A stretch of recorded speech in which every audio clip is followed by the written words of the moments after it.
Hari ini saya ingin berbicara tentang mujizat dan kesembuhan ilahi yang kerap dipromosikan oleh pendeta-pendeta Pentakosta dan karismatik.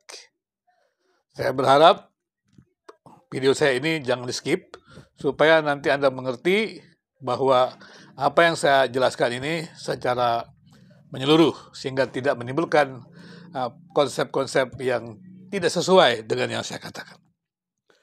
Pendeta Pentakosta dan karismatik kerap dengan yakin mengatakan bahwa mereka memiliki karunia mujizat dan kesembuhan ilahi. Bukankah itu sering kita dengar di video-video YouTube, dan mereka bahkan sampai ada yang mengatakan bisa menghilangkan COVID. Tetapi ya itu tidak terjadi. Tapi tidak berarti bahwa kesembuhan ilahi atau mujizat itu memang tidak terjadi. Ada banyak kesembuhan dan mujizat yang terjadi. Contohnya adalah yang selalu dipromosikan oleh pendeta atau pastor Andy Simon. Mereka juga mengatakan bahwa bukti orang yang telah disembuhkan dan mengalami mujizat ketika pendeta-pendeta itu berdoa. Saya pikir cukup banyaklah di video-video ini kesaksian-kesaksian mereka yang mengalami kesembuhan karena didoakan oleh pendeta-pendeta Pentakosta dan karismatik. Artinya adalah mujizat kesembuhan ilahi itu yang dilakukan oleh pendeta-pendeta gereja karismatik dan Pentakosta itu benar, bukan isapan jempol. Saya tentu setuju, karena kesaksian itu memang diutarakan dengan tegas dan benar, dan banyak yang mengalaminya. Kemudian pertanyaannya, mengapa ada ketidakpercayaan daripada pendeta non-karismatik dan non-Pentakosta? Kalau saya amati, tampaknya adalah karena seolah-olah pendeta Pentakosta dan karismatik itu mempromosikan karunia kesembuhan dan mujizat. Kemudian itu menimbulkan pertanyaan bagi mereka. Kenapa itu terjadi dalam ibadah-ibadah bersama saja? Dan kemudian mereka pun atau pendeta-pendeta dari non-Pentakosta dan karismatik mempertanyakan, atau mereka mulai berpikir, kenapa kesembuhan dan mujizat itu eksklusif terjadi pada pertemuan ibadah? Kalau pendeta-pendeta Pentakosta dan karismatik itu punya karunia kesembuhan, mujizat, kenapa mereka tidak berkeliling ke rumah-rumah sakit? Dan kemudian bisa menumpangkan tangan, dan banyak orang yang sakit itu sembuh. Dan itu kan sebuah kontribusi Kristen yang luar biasa, dan orang bisa menyaksikannya dengan jelas. Nah, bagaimana? Apakah pertanyaan itu memang sudah dijawab oleh para pendeta Pentakosta? Nah, saya coba ingin mengulas sedikit tentang hal itu.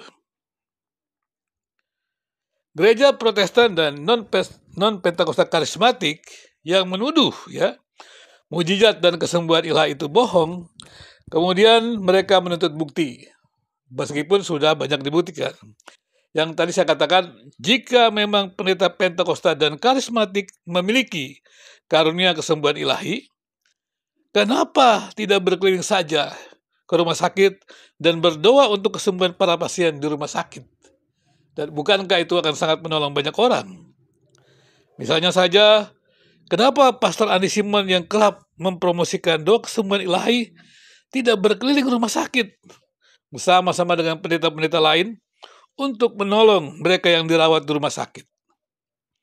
Secara khusus, mereka yang sudah tidak ada harapan mendapatkan kesembuhan lewat pertolongan medis.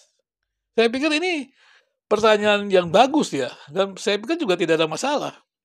Dan mestinya pendeta-pendeta Pentakosta dan karismatik menjawabnya. Nah, saya coba mengamati, dari pengamatan ini saya berusaha menolong untuk menjawab begitu ya. Dan silakan dari pendeta-pendeta karismatik ataupun Pentakosta boleh mengulasnya, memberikan masukan terhadap ulasan saya ini, karena ini adalah pengamatan seorang peneliti agama dan masyarakat. Pendeta Pentakosta dan karismatik umumnya percaya kesembuhan ilahi terjadi karena lawatan Tuhan.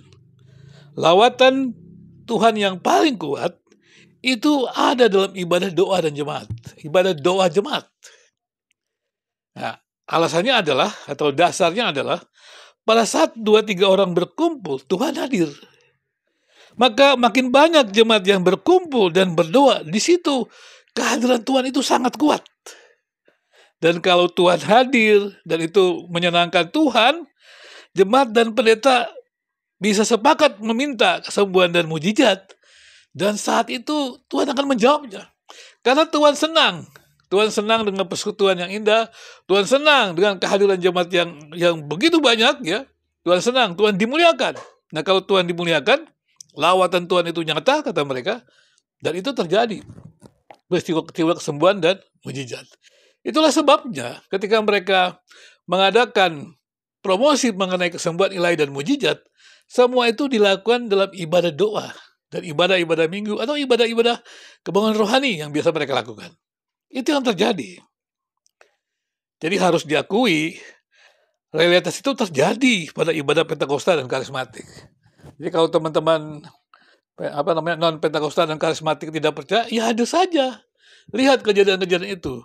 Dan saya sudah melihat memang, ya, banyak yang terjadi. Memang kesembuhan dan mujizat itu terjadi, real.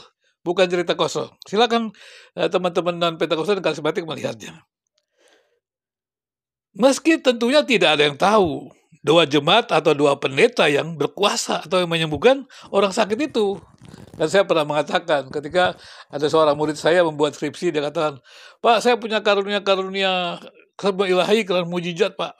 Saya sudah berdoa untuk orang sakit, flu, pilek, demam, sakit kepala, ginjal, jantung, dan segala macam penyakit Tuhan sembuhkan." Oh gitu ya. Terus saya tanya, apakah kamu berdoa sendiri atau rame-rame? Bapak ini aneh-aneh saja. Ya berdoa rame-rame.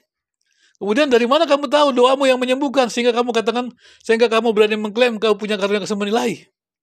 Apa ada keluar cahaya dari tangan kamu yang kemudian menyembuhkan orang sakit? Ya nggak ada lah, Pak, dia bilang begitu kan. Dia nggak tahu begitu. Artinya adalah dia tidak bisa menjelaskan bagaimana proses kesembuhan, proses mujizat itu terjadi. Tetapi dia lihat itu terjadi. Artinya dia tidak bohong gitu. Dia lihat.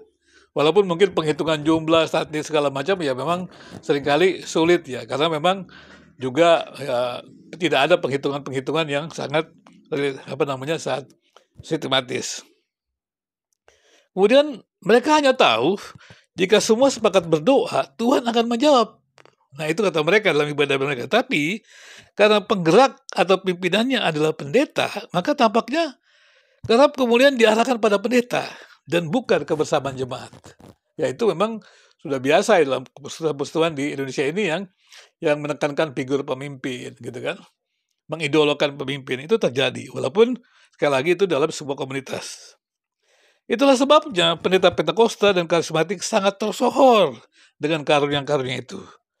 Tapi perhatikan, ibadah dan persekutuan doa merupakan tempat di mana kesembuhan itu dan mujizat itu terjadi.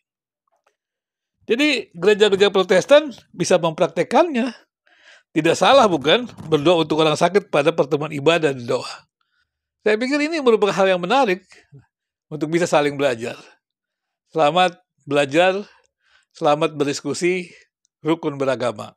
Terima kasih.